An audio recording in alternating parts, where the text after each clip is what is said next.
Hi friends, welcome back to Excel Telugu videos.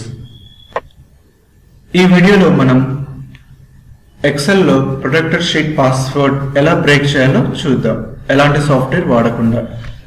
ముందుగా review ట్యాబ్లోకి వెళ్ళి ప్రొటెక్టెడ్ షీట్ ఏదైనా పాస్వర్డ్ ఇవ్వండి. Okay, same confirmation password.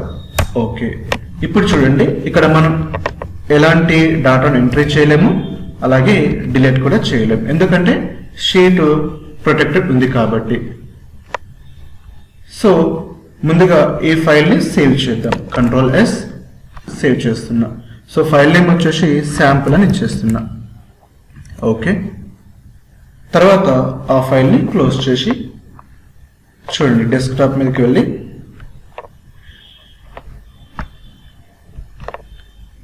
Go to view, file name, extension. ఇక్కడ చూడండి, బై డిఫాల్ట్ గా ఎక్స్టెన్షన్ వచ్చేసి XLSX వచ్చేసింది. Right click, rename. XLSX తీసేసి ZIP జిప్ అని టైప్ చేసేయండి. ఇప్పుడు sample.zip లోకి వెళ్తే ఎక్సెల్ అనే ఫోల్డర్ ఉంటుంది. XL అనే ఫోల్డర్ లోకి వెళ్తే వర్క్ షీట్స్. సో ఇందులో మనం ఆ ఎక్సెల్ వర్క్ బుక్ లో ఉన్న షీట్స్ అని చూపిస్తాయి. అక్కడ ఇందాక ఒకటే షీట్ తీసుకున్నాం కాబట్టి షీట్ 1 ఒకటే కనిపిస్తుంది. ఇది తీసుకొని కాపీ చేసి వేరే ప్లేస్ లో పేస్ట్ చేద్దాం. ఆ షీట్ 1 మీద డబుల్ క్లిక్ చేసి ఫైండ్ Ctrl+F, ఇక్కడ ప్రొటెక్ట్ అనే వర్డ్ ని ఫైండ్ చేద్దాం. సో ఇక్కడ మీకు షీట్ ప్రొటెక్షన్ కనిపిస్తుంది. సో ఆ షీట్ ప్రొటెక్షన్ కంటే ముందున్న లెస్ దెన్ సింబల్ నుండి greater than symbol, next greater than symbol వరకు సెలెక్ట్ చేసి డిలీట్ చేద్దాం. తర్వాత దాన్ని సేవ్ చేసి క్లోజ్ చేద్దాం.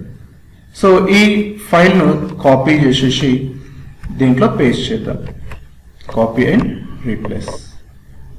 తర్వాత మళ్ళీ డెస్క్టాప్ పైనకి వెళ్ళి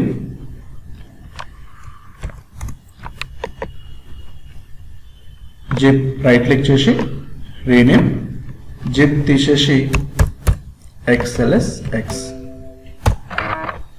వీలోకి వెళ్ళి ఫైల్ నేమ్ ఎక్స్టెన్షన్ తీసేద్దాం.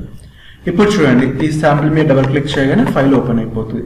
ఇందులోకి వెళ్ళి మనం ఎలాంటి మాడిఫికేషన్స్ అనేది చేసుకోవచ్చు అనమాట. అంటే ఇప్పుడు షీట్ ప్రొటెక్షన్ అనేది అన్లాక్ మీన్స్ బ్రేక్ చేసేసాం కాబట్టి డిలీట్ చేసుకోవచ్చు, టైప్ చేసుకోవచ్చు. So there is no protection. Okay, thank you friends. మీకు ఈ వీడియో నచ్చినట్టయితే షేర్ చేయండి, అలాగే మా ఛానల్ని సబ్స్క్రైబ్ చేసుకోవడం మర్చిపోకండి. Thank you.